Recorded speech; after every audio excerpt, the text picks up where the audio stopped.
Okay, Google, what is the Freestyle Connection? On the website freestyleconnection.com, they say, Freestyle is a site dedicated to inform, connect, encourage, and support a community of thinkers and doers through movement, nutrition, technology, lifestyle, business, and culture. To find out more, look for the link in your Google Home or Google Assistant app. So, today I'm talking to Carl Paoli, and one of many of the things that he's done is Freestyle Connection. But it would take a long time to kind of go through his origin story.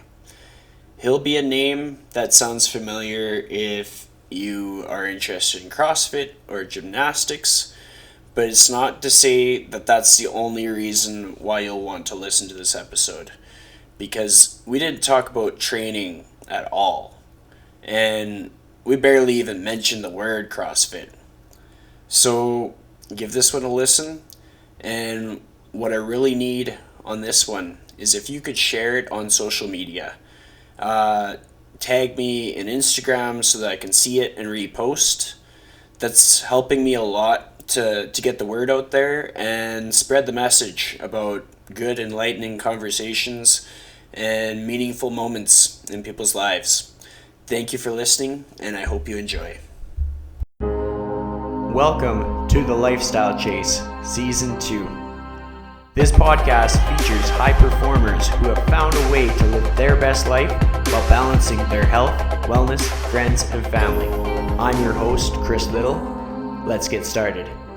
The Lifestyle Chase is brought to you by Yeg Fitness. Yeg Fitness is Edmonton, Alberta, Canada's healthy lifestyle community, creating and supporting active living for all. Check them out online at yegfitness.ca and on social media at yegfitness. So, welcome to episode 71 of the Lifestyle Chase.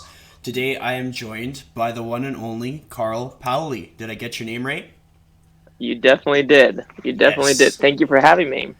Thank you for joining me. So I want to give a shout out to Tara Gaucher who connected us. It was super cool. Like, honestly, I feel like I was living under a rock because I've been doing like research on you, Carl, for like the last couple weeks, listening to probably 3 podcasts every couple days, and like there is so much material on you. So if you could Wow. describe the 5 things that you're most proud of over the last 5 years, what would they be? That's a great question. I would say number one, always trying to stay true to who I am at my just core and heart. I would say that's number one, which has been challenging to do when you're trying to be quote unquote successful in any branch or craft or industry. And I feel like that's something that I feel like I've always done. So that would be number one. Number two, I would say I am the proudest of my relationship with my wife, who we've been together for almost 14 years, and we're constantly working on our relationship, and it's always evolving. And the fact that we are willing to do that, I'm very proud of that. Number three, my wife and I, we became foster parents maybe 6 years ago, 6 years ago now, and we ended up adopting. And I'm very proud of my daughter and the relationship that we have with her, and how we're always learning to navigate the waters ahead. So that's been another one. Four, I would say, um, I'm proud of the work that I've done up until now. I feel like some of the things that I put out, like for example, my book. I'm very proud of the book that I wrote alongside my co-author Tony Sherbondi, who used to be a client, then became a friend, and then we collaborated on this book. I'm very proud of that. And five, I would say I'm very proud that I can sit here right now and genuinely appreciate being alive. and pursue and enjoying this moment right now where I get to talk to you and have a conversation about whatever comes out. So those would be my top five. I like it. So tell me about what life is like for you now, because a person can look into your background, they can see that you've had a strong presence in the CrossFit community, gymnastics background, you've been successful with business, but now life has changed. What's this week looking like for you? Well, this week, someone actually just texted me a second ago asking me how am I doing. Well, yesterday I just got back from Austin, Texas, where I taught one of my seminars that I teach.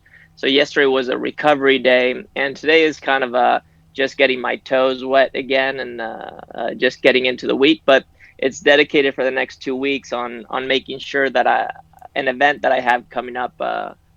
On the 19th of October runs smoothly. So we're just finalizing schedules and making sure that, we have all the different little bits and pieces organized in a way that the show can run smoothly, because I have 20 people flying in from all around the world that are going to attend, and then I have 10 people flying in that are going to be speaking at this event, and that has a lot of moving pieces and parts. So that's what this week is really dedicated to. And then on top of that, I'm testing some new things. Like one of them is tomorrow I'm gonna have coffee at a coffee shop that's right down the street from my place, and I've invited anyone who wants to show up to show up. So I don't know what's going to happen, but my goal is to start connecting with the people who have either followed me or supported me or are curious about anything that I'm doing.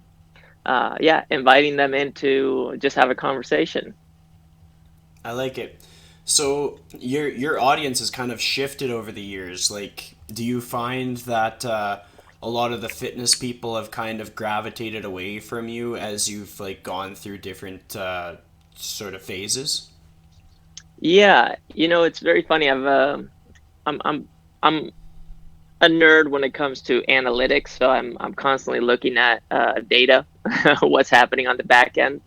But at the same time, I really care about the connections that I'm making. And one of the things that I learned was that uh, 50% of the audience that I currently speak to, either on my social platforms or anywhere I show up, podcast, other people's YouTube channels,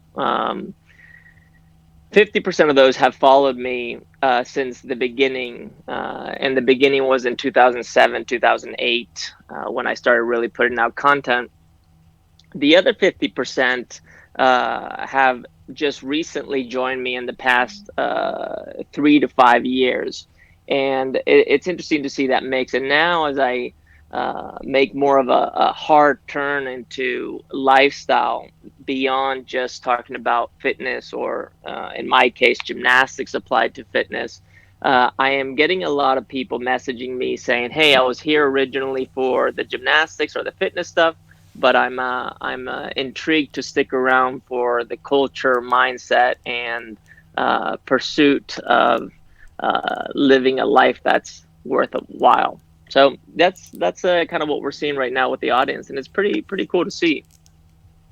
So I think it's interesting knowing all the stuff that I learned through the other podcasts where you were a guest in how like you reached sort of a peak financially, but then that wasn't quite as fulfilling as what one would think. Hmm. And like you were sponsored, you had a sponsorship with Reebok, right? I did, yeah. So like there's all these things that a person will be like, wow, like once you get that, you just have it made. But it's like life is much more dynamic than that. And I want you to sort of tell me a bit more about what that realization was like that turning point where you went from thinking that you had everything that you would think you would need to realizing that there was much more to what made you happy. Yeah, it's a great question, and something that I can tackle in many ways. Right now, what's coming up for me as I'm thinking about this is that no matter how much I had, I was never satisfied with what I had.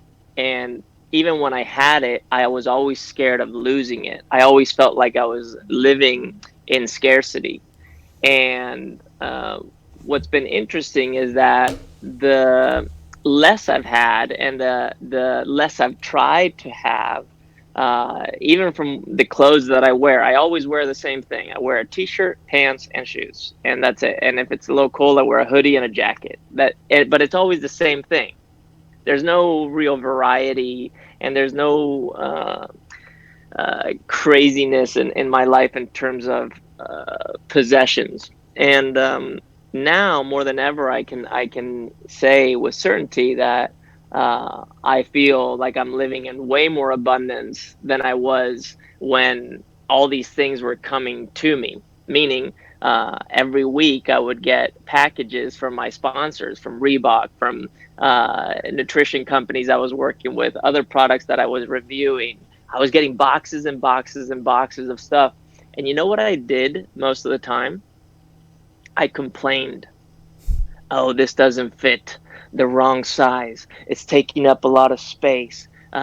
It was, I was not appreciating what I had created for myself, which was what I originally set out to do, to create a life of abundance. But the foundation was shaky. And it was shaky because I didn't understand what my values and principles were around the relationship that I had with either money, possessions, people, my craft, and that's what I've had to really work on. So it was never about the money. It was never about the things. It was never about the micro fame that I maybe gained because I became a big fish in a small pond.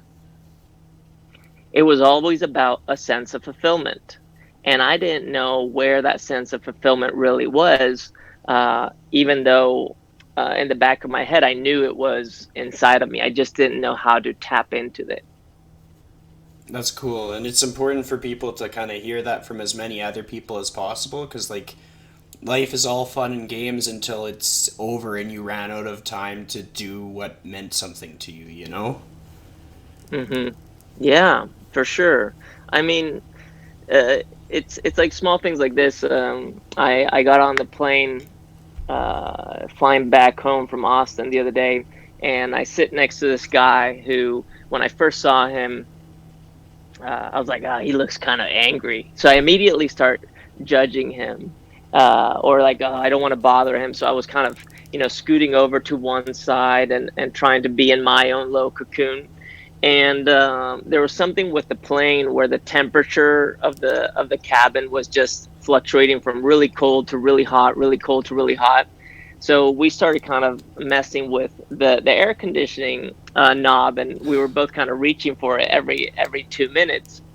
And eventually, I took my headphones on, and we looked at each other, and we started to laugh. And for the following 3 hours, we had an amazing conversation. And here I was judging this gentleman before I even uttered a word, or he even uttered a word. And we ended up exchanging information, and his daughter did CrossFit, and it became this very special plane ride.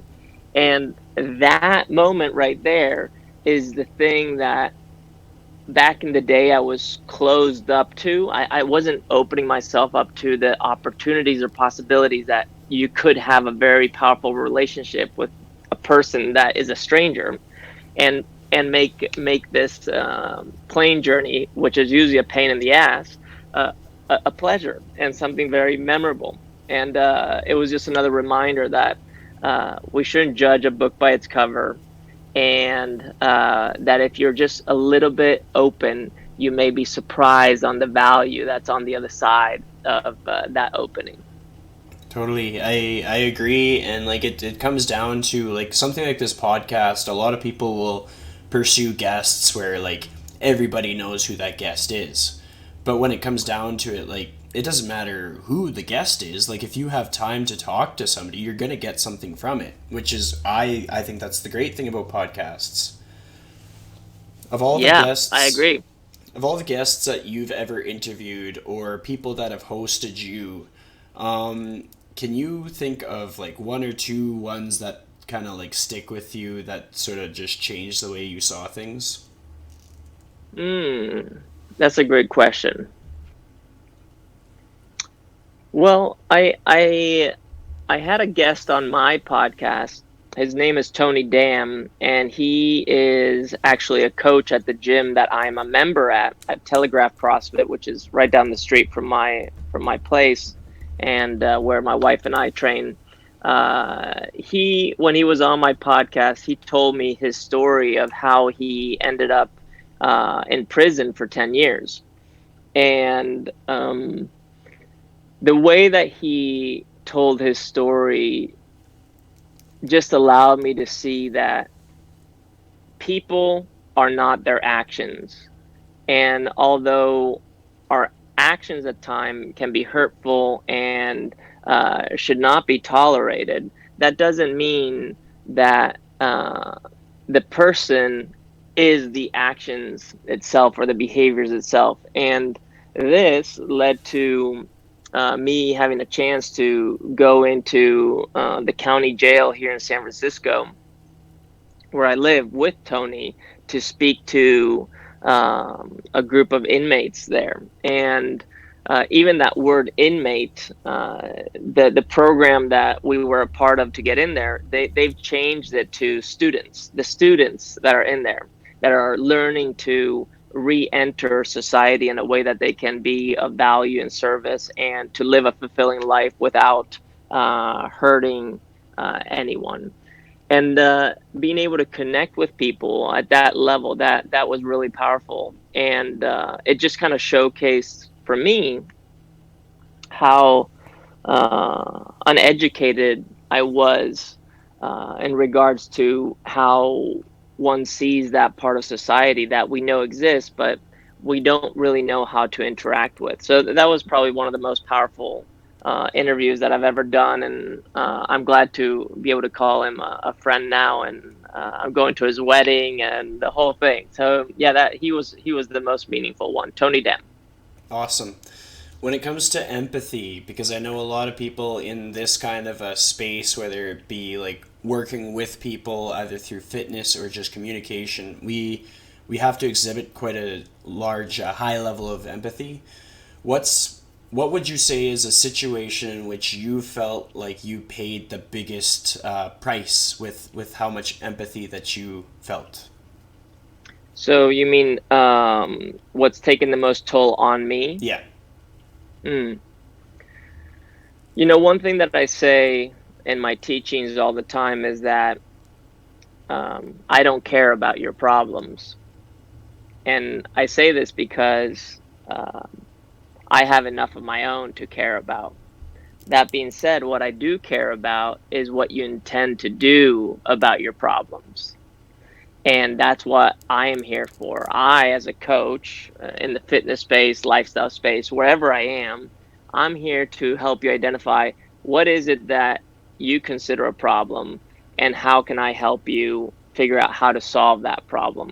So I guess if I had to choose, it has been in working with adaptive athletes, people who have suffered very traumatic injuries and maybe are paralyzed from the chest down, or lost a leg or an arm, or are dealing with CP or anything that may uh, maybe stop them from performing as what one would consider an able-bodied athlete or individual could. And I think being able to see that we are all adaptive athletes, that took a toll on me because I had to really process this information that we're all playing on the same playing field. It's just that we're in different locations. It's not a vertical ladder that we're climbing. It's this horizontal plane, and we need to be able to shift around it. And I think that took toll on me because at first my gut was taking me to a place where I felt sorry for them, when in reality that was not true. That was my problem, because they don't feel sorry for themselves. And the mirror that they were putting up against me was like, hey, wait, do you feel sorry for yourself, Carl? Is that what's going on?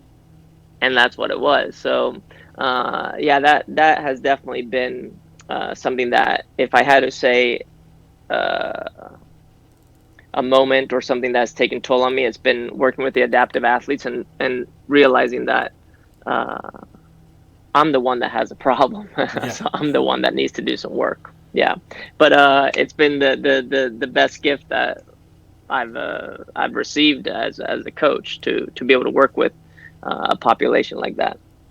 Yeah, and like that's an important thing to reflect on because a lot of people I think will approach those situations and feel like they almost have to like carry this burden. But somebody's like, what burden? Like, this is just what it is. So you just help me do my thing and don't be talking about it as if there's a problem. Like, a lot of people are just kind of running with the punches. They don't necessarily need that level of empathy in that situation. Hmm. Yeah, and I think once you start realizing that we're all just trying to figure it out, things become much easier. And I think that's where empathy really does come in, because you realize that no matter who you're talking to, whether it's the CEO or president of a big company, or someone who is just getting out of jail, every single person at their level, in their context, they're just trying to figure it out. So, I want you to think of the last year and reflect on a time when you were the most scared. Like, just like whether it be financial, emotional, whatever it was, just a moment of like crushing doubt or fear. Mm, mm. Well, I think if I had to pinpoint one moment, it was probably 2 months ago when I got back from a trip in Romania. I was visiting my family, and I got back, and a week later, I woke up with tinnitus ringing in my left ear. And at first, I thought, I'll just kind of shake it off. It gave me a little bit of panic at first, but then a week went by, and it didn't go away. And it was starting to get louder and louder and louder. So I ended up going to the doctor, and they said, well, it doesn't seem like you have any physical problems here. You should go take a hearing test. Took a hearing test, and they said, yeah, you're above average in hearing. You're totally fine. Um, if this persists, we'll just check in with us again, and we'll maybe start doing some therapy, or helping you get some resources to work with. So, anyways, I started suffering from some vertigo and headaches daily, and all of a sudden started having these panic attacks, and I thought it was all revolving around this tinnitus or ringing in my ear. But what started coming up was that my career that I had been following for so long was simply, at this moment in my life, not fulfilling. And I had to make a shift to move uh, away from being Coach Carl to simply being Carl, and broadening the scope of my practice. And that's what came up. And this came up first emotionally, then intellectually, and now it's starting to come out mechanically in my behavior in my life. And that's the scariest I've probably been, because I've had to really sit with this new layer of separating myself from the Carl that I have been identifying with for so long. And that when you create that separation, at first it's very scary. But now, as I'm starting to live in that separation, where I don't necessarily identify with even the character that's speaking to you right now, brings me a tremendous amount of peace and fulfillment. And I feel like this is the right thing to do. This is what I'm meant to do, and I'm excited for what it's bringing me right now. So, what does fulfillment look like for you now? Because, like, you're a very wise person. Like, I've heard your thoughts on just like purpose in life and stuff like that, and just like things that have more meaning. But I want you to sort of kind of draw out what your vision is for yourself and what looks like impact or what looks like purpose for you in your life. Yeah, let's start with my role, which is what I can identify with right now the closest, which is my role. If I were to put myself in the coach's position, Coach Carl, his role is to help people learn how to get their needs met. That's what his role is. So anytime that I am facilitating, creating space through teaching or whatever it is that I'm doing, if I am helping someone learn how to get their needs met, then I feel fulfilled. Immediately, I feel a sense of fulfillment. And now there are layers to this. There's the mental process, which is how I think about getting needs met for myself and for others. There's the physical process, which is my behaviors, my practice, my physical practice. That may look like I meditate a little bit, I exercise a little bit, I meet with people, I have conversation a little bit, we build something. That's the physical. Then there's more of the what some would call the spiritual or the holistic side of things, which is in regards to who I am, how am I connected with this world? Meaning, am I taking into consideration the greater good, the planet, the our whole society, a bigger group of people than just myself and whoever I'm working with? And then there's also the relationship side of things. It's like, who's my core? Who's the core people I'm dealing with on a daily basis? Friends, family, clients. Who are those people? Do I enjoy being around them? Is being around them making me better? So that's a really important part. And sometimes that looks like a conversation like this. We're connecting, we're dialoguing, and there's some information exchange. But the question is, are we enjoying that? And if we are, then I'm in alignment. I feel fulfilled.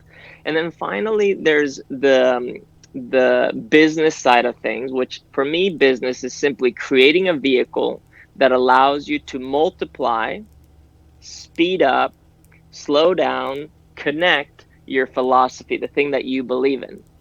And if you don't have the mental side, like I discussed about earlier, the way that you're thinking about things, if you don't have the physical practice, if you don't have the holistic approach of how you're connected to this world, if you don't have the relationship piece of friends, family, network, then it's very hard to know if what you're building, the vehicle that you're building that's multiplying, slowing down, connecting your message is actually in alignment with you. So that's very important. And then ultimately is having some sort of KPI, key performance indicator, a metric, something that tells me, oh yeah, this is trending in the right direction. And for me, it's a feeling. And this is a quote that I use all the time, which is true human performance is measured by feel. If it feels right in your head and your heart and your gut, you're trending in the right direction. And usually when you do that over time, your bank account is a little bit more full. You're able to spend more money on things that you believe in. Your relationships are reciprocating as much as you're giving, they're giving you back. There's this balance that exists, and you can actually see it throughout your life if you simply stop to pay attention. So that's usually what I would define as me feeling fulfilled at every single level. And right now, it's changing. It's going from me teaching someone how to do a handstand to me now focusing more on saying, what is it that you want, and how can we lean into what you want in order to identify what you need, and when we get those needs met, to see what it actually looks like, and then over time, hopefully, that is making an impact in the world the way that you believe you can make that impact. And I like that. That's good. And I want to take a moment to sort of reflect on some of your past successes. So, like, here's a few that sort of stand out to me. Like, looking at your YouTube, you have a ton of subscribers, so that would stand out as a success. You have a New York Times bestseller book, which you co-authored, and that's a success. And you've spoken at seminars all over the world. But with a lot of those things, a lot of people look at like the outcome and they're thinking, wow, like they got there fast, or wow, that was easy. But it's so often the product of a lot of like diligent work. If you could Hmm. think of like the work that you had to put in, like um, where was the moment where you were like, shit, like I'm tired of doing this, like it's never gonna pay off? Where was the moment where it finally did, and like what was life like for you in that moment?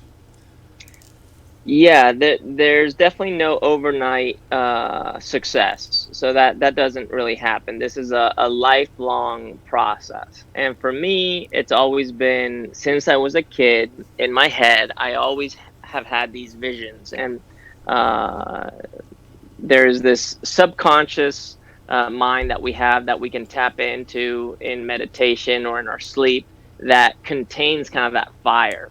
We have our conscious mind, the mind that we live in most of the time when we're awake, what some people believe is being awake, meaning functioning in daily life. And then there's the superconscious, which is kind of the visions of what is possible. I have always leaned into seeing what's in my superconscious, the visions that I see, the potential that I see, and trying to align it with what's in my subconscious. And that's a practice that I started going through ever since I was a kid. I mean, I remember just being a kid that was very scared of everything and having a lot of trouble just managing being alive. And thanks to my family, especially my mom, she gave me the space to be able to get to a place where I could have some sort of control over what I was thinking, and control not being let me change what I'm thinking, but rather just be with what I was thinking. And now when I look back, I mean, I remember being 5 years old and my mom helping me meditate while going to sleep, like helping me get into a state of relaxation and almost hypnotizing me to be able to get into a meditative state and then be able to sleep. So, yeah, a lot of work has had to happen to get to certain successes. Now, the other thing is, um, I'm one that believes in the concept of something being hard, but I don't believe in working hard. I believe in working a lot. And the reason I say this is because things are going to get hard, right? Life is hard inherently, uh, but that doesn't mean it needs to cause suffering in you. And this is something I had to learn at an early age. And the way that one can work a lot without it being hard is by first of all identifying what part of the work that we're doing now is of value to me and ultimately can be of value to others. It's as simple as that. And then all of a sudden, this hard work actually starts to feel good. It starts to feel fluid. And that is what allowed me to probably get to some of these successes. Now, the other thing is that some of the successes that you are pointing out are a byproduct of me focusing on the thing that I believed in and not on the outcome itself. For example, YouTube. We were hosting all our videos on Amazon before YouTube was even like an option for us. And then we decided, well, why don't we just put this on YouTube? And when we put it on YouTube, we didn't even look at it. We barely responded to any comments. It grew. So anytime you posted something, your subscribers would grow.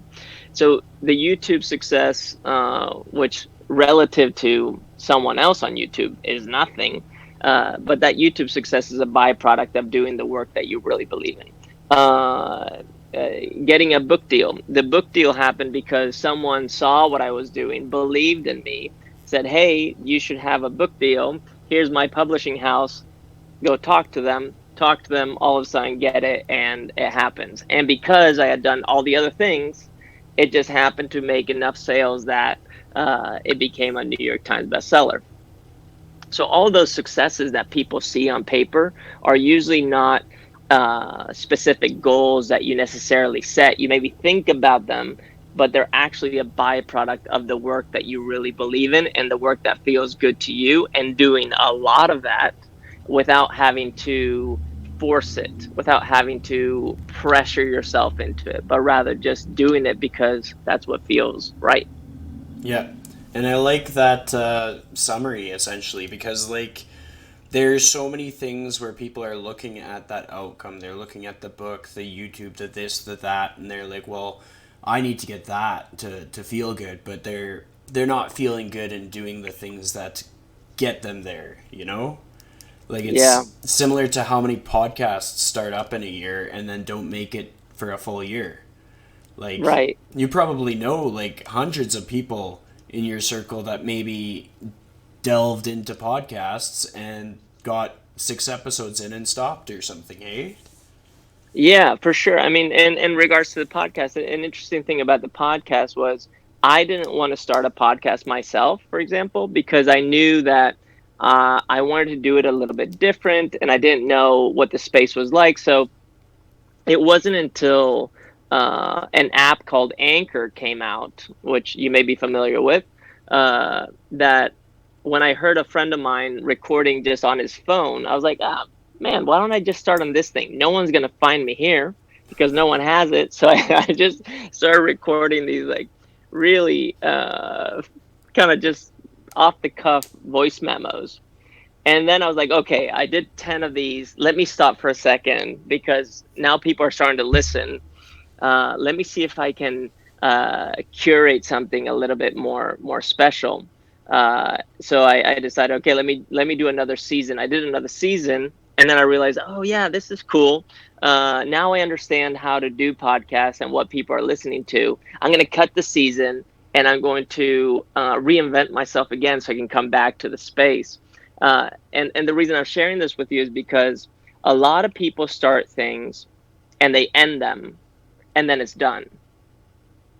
What I like to do is I like to start things, end them, and then leverage what I've learned to do the next thing. And consciously doing that. And this being the concept of skill transfer, and skill transfer being our ability to take the way that we do one thing and do everything else. And I bring this up just to piggyback off of the success question that you were asking, which was I worked with two designers and my co-author on making sure that the cover of our book was a certain way. And when the book came out and it became a New York Times bestseller, before I even knew that I had become a New York Times bestseller, my publishing house and the publicist called me and said, "Hey, Carl, we have some bad news." I said, "What is it?" And they said, "We have to change the cover." And I said, "Oh, damn. Why is that?" "Well, you just became a New York Times bestseller, so we have to add New York Times bestseller to the cover." And I was like, "Oh my That's God." awesome. Yeah, that was a pretty awesome way of presenting it. But the high that came off of that, I got the call. I walked downstairs. I was visiting my family in Sweden. Uh, I got to the dinner table and I said, "Hey guys, guess what? I'm a New York Times bestseller." And everyone was like, "Woo!" for like 10 seconds, okay? And then everyone was like, "Oh, so how was your day?" Everyone went Yeah. went back to their conversation. So that high lasted about 7 minutes, and then I was done. Yeah. That being said, the quote unquote hard work that had gone into becoming a New York Times bestseller now lasts forever. Right? That now is a calling card, is a badge of honor, and it's just a great lure to bring people in. And now me being able to share the things that I've learned along the way, just like this conversation that we're having. That's really powerful. I like that. That's a good way to put it. So you talk about your family in Sweden. Do you still have like a lot of your family in Sweden? Yeah, so my brother lives there, and my parents go up to visit a lot, and we have a summer house there. So that's been in the family for over 100 years. So we go out there as often as we can. So I love going out to Sweden and visiting. Yeah. How would you say it kind of compares with just lifestyle going there versus living where you are in California?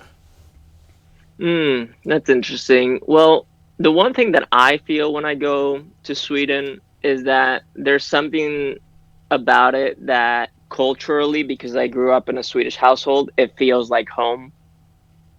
That feels really nice. And the lifestyle that the Swede has, in my opinion, for the most part, is pretty mellow, and it's not about being super disruptive. It's not about being the highest achiever, having to perform at the highest level.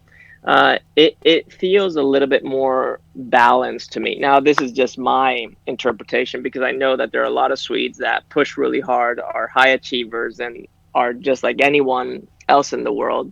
But it feels like there's some sense of understanding that life is meant to be enjoyed.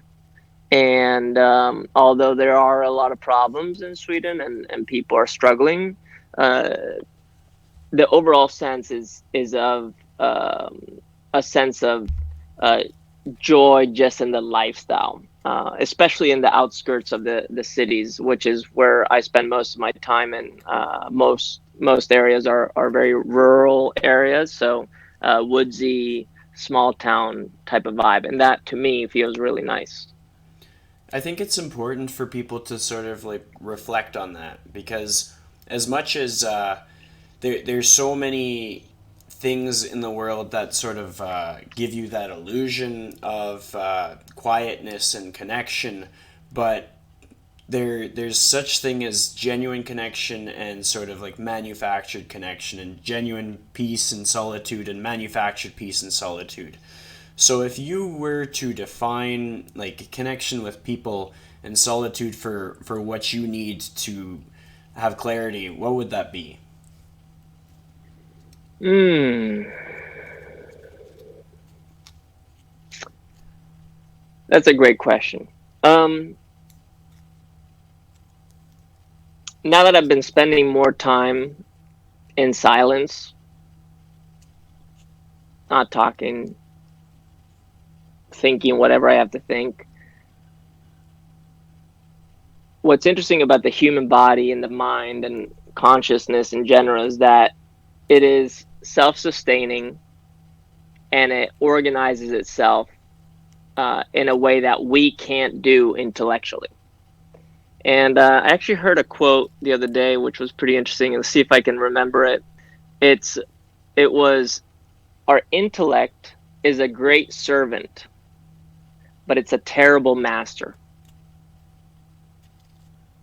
Meaning that our intellect can serve us really well on making decisions, consciously making decisions that can provide us with something, whether it's life or joy or meeting a need.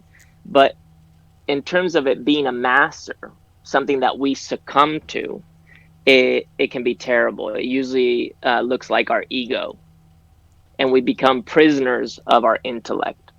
So by spending time in silence, in a meditative state where we're either focusing on maybe just our breath, or on deliberately practicing allowing our thoughts to just pass by, silence is a great way to go. And funny enough, uh, since I got the tinnitus, which is the ringing in the ear, the more time I've spent in silence, at first, the more I heard the ringing. But I told my wife today as we were out walking the dogs, I said, I'm almost scared to tell you, but 98% of the ringing is gone.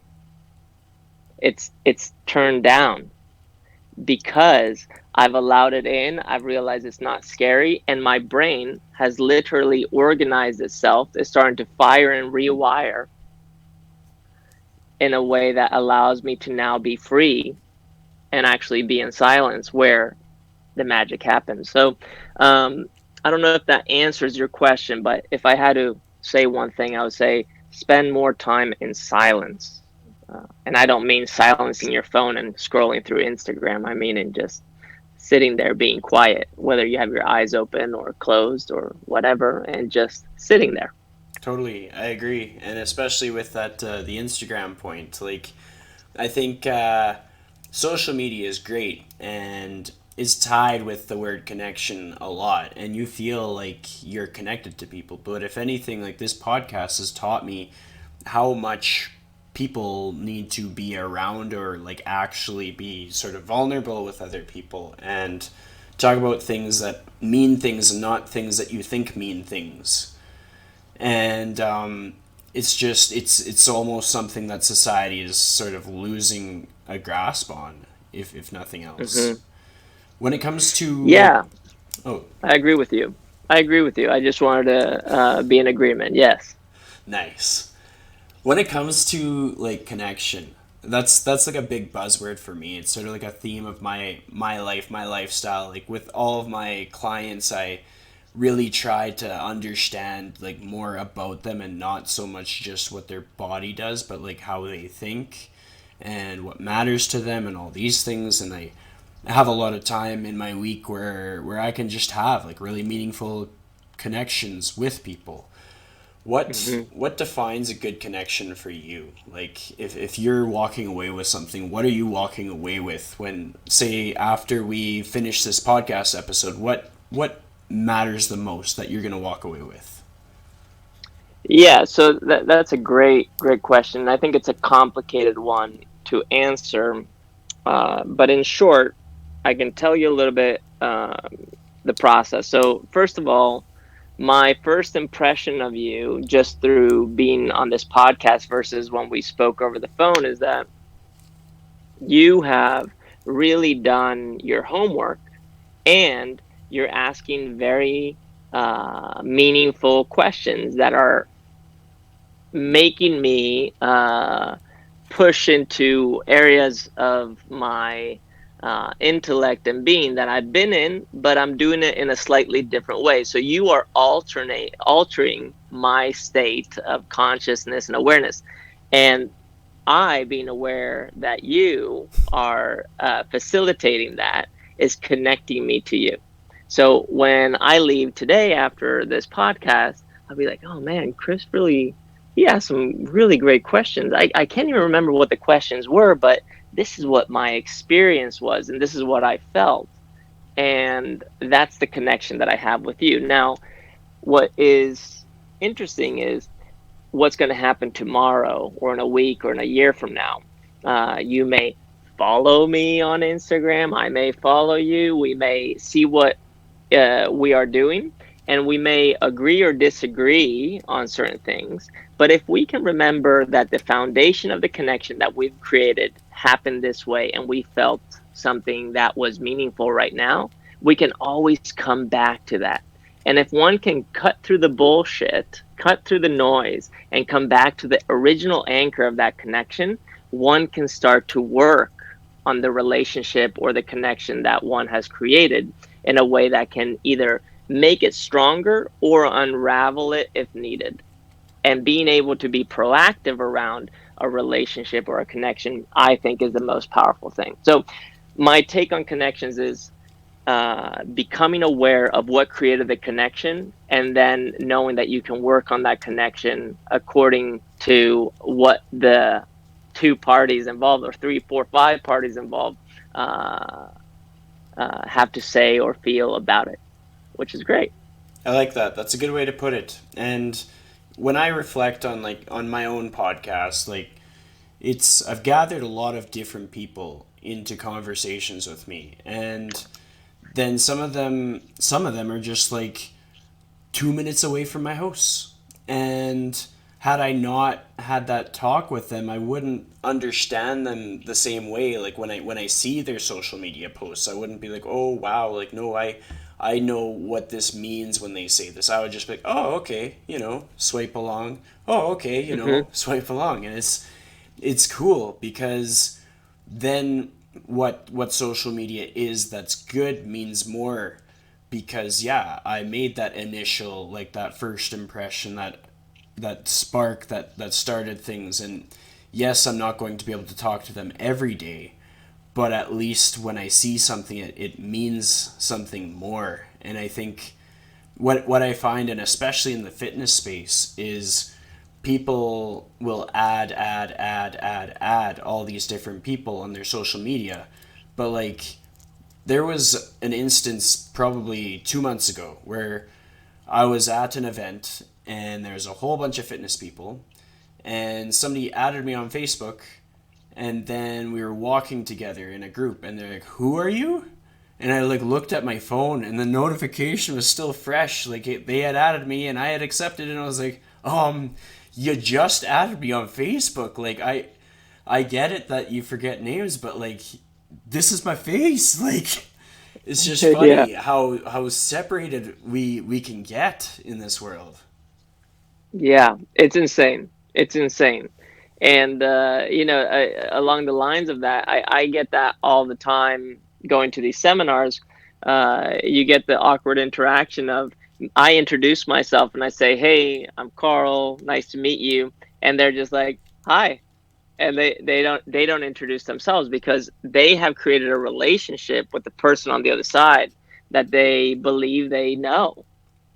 But then you meet in person, you're like, wait a second, we've never met. Yeah, This is my real face. yeah. And the same thing goes for them, and it's just quite interesting how social media does that. It's fascinating, yeah. I hear you. Like 20 years ago, interaction was way different. Like, I'm 27, so 20 years ago I was 7 years old. So if I wanted to interact, I got on the pedal bike, drove down the road, and hoped that my neighbor was outside or something like that. Or maybe I'd pick up the phone and like dial the number with the buttons and everything, and you actually had to know the person's phone number. Like, that's what it meant to go visit somebody. And now it's like, Hmm. you slide in their DMs and it's like, "Hey, what you doing?" "I don't know, what you doing?" Like, it's so Yeah. different. And Uh-huh. like, when you were a kid, what was a moment that stood out to you when it came to like an interaction with somebody? Well, I was pretty young when gymnastics started becoming something that was more than just a hobby that I did after school. It became a career path. And at the age of 14, I remember we signed these contracts basically saying we were professional athletes, which gave us the freedom to basically be able to choose how we went to school, when we went to school, what subjects we studied, when we studied them. Basically, for professional athletes in Spain, you have the opportunity of tailoring your education so you could spend your time uh, contributing to the sports career of the country. And I remember at the age of 14 when this started happening, my parents were involved, but they weren't really involved. And for the first time, I had to uh, have these create these relationships with people outside of my family. And one of those people was my coach and head coach of our team. And I just remember that he would joke and say, "I'm your father." I thought that was just so strange. But what he was really saying was that in this path that you've chosen right now, very few people are going to understand what you're going through. And I'm going to do everything that's in my power to help you get there and to navigate this. If you're willing to fully participate. I just didn't understand what that meant back then, but now looking back, I can really see uh, how my coach, stood his ground and just said, "This is who I am. This is what I do. This is how you can connect with me, and I can help guide you towards your dreams." So I would say that that was one of the most meaningful moments or interactions that I've had, which didn't happen in one specific moment. It happened over time, and to now still have really strong relationships with everyone I used to train and do gymnastics with. And even yesterday, I was watching one of my teammates. He's the one of the coaches for the national team in Spain, and he was doing an Instagram live at the World Championships, which are the qualifying championships for the Olympics coming up in Tokyo. And me being connected to them at such a personal level all stemmed from my coach leading the way and saying this is a family kind of thing, and I'm going to be your leader for now in the process. I think that was a big one. Yeah. I like that, and it's a good segue to something else that I think is important, and it's just when we have like sort of our core people in our life, it's almost you can't say enough times who you are for people and like what they mean to you, because I think we kind of sort of numb that out sometimes. Like sometimes it's important to remind people that we are like a sounding board as far as like mental health goes, and sometimes I think it's important to remind people like what our perspective is, or like people are inherently very tough on themselves in a lot of cases. And I was having a chat with somebody earlier this week, and it was just like, if you're saying something to yourself and somebody reframes it and they're like, what if your best friend was saying that to themselves, then what would you say? And it's just how Mm-hmm. so many people would just jump and want to defend their best friend, but they're not Right. as fast to jump and defend themselves. Like, Yeah. Yeah. have you ever had a situation where you've kind of been called out on that for yourself personally? What do you mean called out Well, for? maybe not called out, but you had the realization that hey, like you'd been really tough on yourself. And if your best friend was saying those same things about themselves, like what would you do? Right, right. Yeah, yeah. I've had no one's some people have called me out and said, "Hey, Carl, you need to be a little bit more gentle or compassionate with yourself, or exercise a little more grace." Yeah, some people have called me out because I tend to be my worst critic. Um, but I'm learning that I can be my best friend too, which is cool. Totally. But yeah, yeah, I think through meditation, I've really been able to exercise more compassion towards myself, and I am thankful that I have certain people at certain times in my life that are able to call me out for it and be like, "Hey, you know, chill out a little bit. You're 37. You're doing the best you can, and you're doing pretty well. So." Uh, Cool your engines, son. Can you think of like the most critical moment where it meant the most to like cool your engines? mm, it's never been someone or an outside source for me. It's always been something internal, and I think I've always had that. It's like as much as I want someone to tell me what to do, at the end of the day, or tell me what I'm doing or what's right, what's wrong, the solutions that I've found have always come from within. So it's always been myself. And I'll give you an example about this. And if you've listened to some of my podcasts, I may have told this story before, but one of them was a few years ago. I was thinking, oh man, I have to level up and I have to build all these new things. And I was just making up all these stories in my head and putting a lot of pressure on myself. And I had this trip to Bali, Indonesia, where I was going out there to teach. And after teaching this 2-day seminar, I went out and took a surf lesson. And so I go out. And I'm out there with the instructor, and it was a pretty big break. And I'm not a great surfer, and that's why I got an instructor. So I was just wiping out. I couldn't catch a single wave. It was super intense. And then all of a sudden, this storm broke out, and it started raining. And as it started raining, the wind died down, and the waves just started to mellow out. And then all of a sudden, I found myself sitting on my board in this pretty mellow water with these big, cold water drops just falling down. And there was this amazing light show happening in the horizon because of all the lightning. And I looked around myself, and there was approximately 60 surfers out there.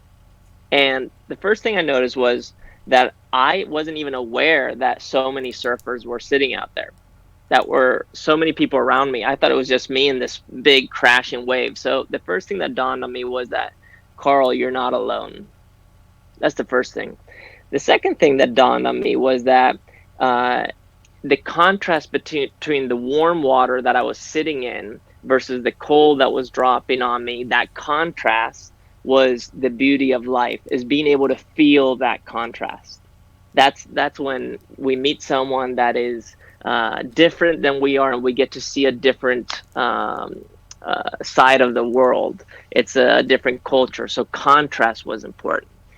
And then after that, there was just silence and enjoyment of just what was happening. As the storm passed, the waves started rolling in again. And then this big wave came in, and I caught it, and I decided, you know what, I'm going to just surf this one all the way into the shore. And I just rode it all the way in. It was a super fun wave. And the instructor was waiting for me to come back out. I waved at him and said, I'm done. I'm done. I took my surfboard back to the hotel, and it hit me. Wow. One, I'm not alone. Two, life is meant to be contrasting. Three, I can just chill here and enjoy this. And then all of a sudden, the right moment is going to come to me. The thing that I need is going to come to me. And in fact, the thing that's coming to me, I already have all the tools. So all I have to do is to work with what I got. And that was a big realization for me that came from an experience, no one telling me. It was all internal. And it allowed me to just rekindle the fire and simplify my approach. I like that. That's a very impactful story because it kind of really makes it easy to understand what self awareness can do for a person. Like, a lot of people kind of think that what they need is outside of themselves, and really what they need has been there the whole time. It's just a matter of like accessing it or understanding it Mm-hmm. and like getting to know yourself better. And it's cool because like people are frustrated and struggling, and they think that they need all this help, but it's just like they can help themselves. It's just a matter of having that sort of rude awakening, maybe not rude awakening, but some kind of awakening, whether it be like Yeah. time to reflect and sort of like stop and smell the roses. Mm-hmm. And I think something I want to add to that right now, which is super important, it's probably the most important thing in life, is that the story I just told you right now, some people listening right now are like, oh, yeah, that's cool. Like, I want to experience that. That seems like a really great experience.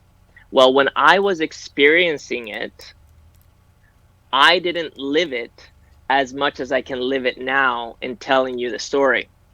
Meaning that when we're in a certain moment, if we're lacking our ability to be present and have the awareness necessary, we're not going to experience it then. You're going to miss it. Thankfully, I had the ability to reflect on what happened, and that in retrospect gave me the solutions, the ideas, the steps to take. So it's not in the action itself where it happens. It's a delayed onset. The realization is delayed.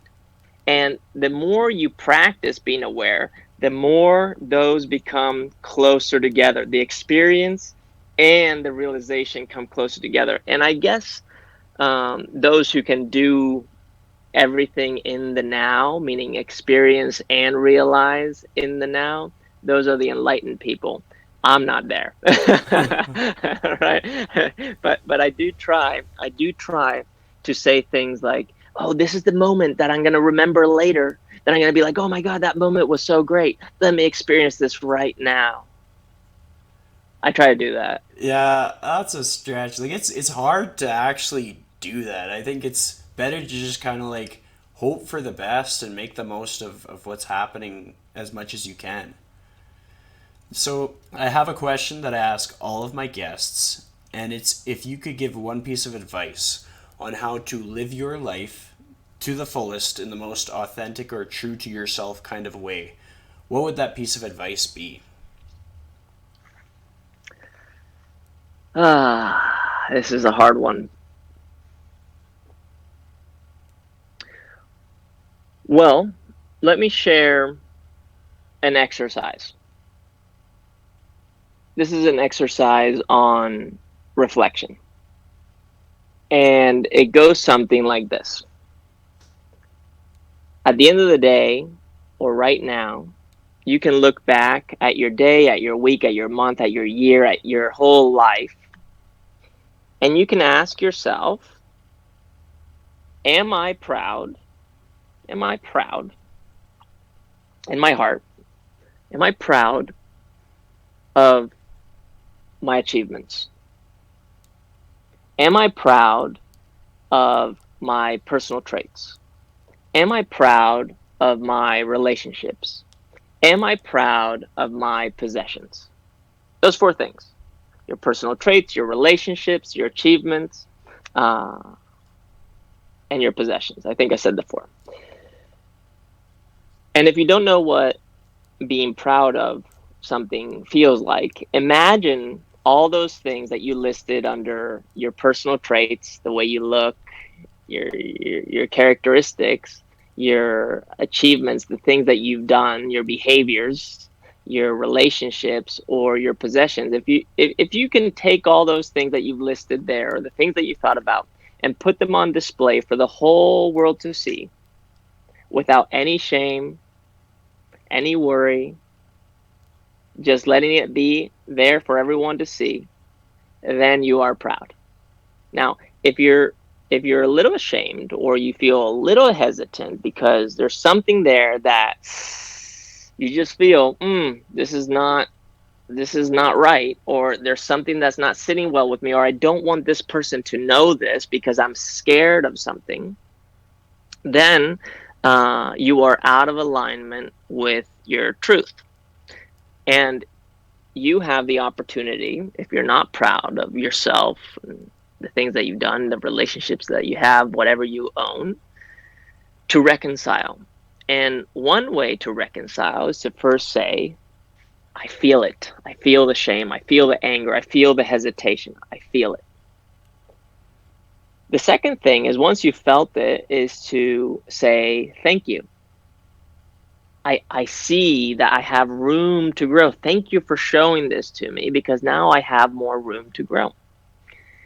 And thank you is something that you can think about through the concept of appreciation. It's kind of like if you buy a home, you hope that the value of the home appreciates over time. So thank you, gratitude, is appreciation. It's growth over time, seeing your potential. So you said, I feel it.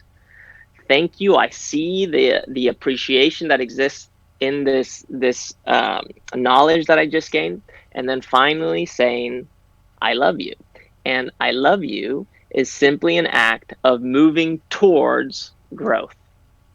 So that would be the exercise. First, list all your personal traits, your achievements, your possessions, your relationships. Ask yourself, am I proud? If you don't know, imagine it all on display for the whole world to see. Whatever you feel, say, I feel it. Once you felt it, say, I appreciate it. I thank you for showing me. I see the room to grow. And then finally say, I love you, meaning I'm ready to move towards you and grow into my new self, my truest self. That would be my piece of advice for people. I like it. What is one thing that's coming up in the next 7 days that is going to make you the most proud?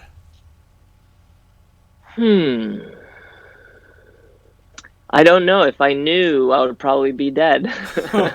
So, That's deep. That's yeah. deep. hmm hmm Well, That is basically all I have for you today. I have a feeling we could probably make this a 3-hour podcast, but We could. I can't take up that much time. I'd like to thank you again for making the time to join me and having a really cool conversation. Man, same here. Thank you for taking the time to invite me on and share. And I'm so glad this happened. It kind of came out of nowhere, and I'm You glad it did. did. Yeah, it's awesome. So Super cool. we'll have to catch up again another time.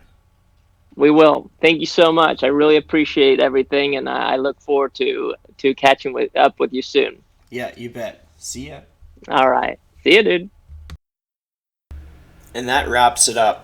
Like always, I can't say often enough how much it means that people actually listen to this.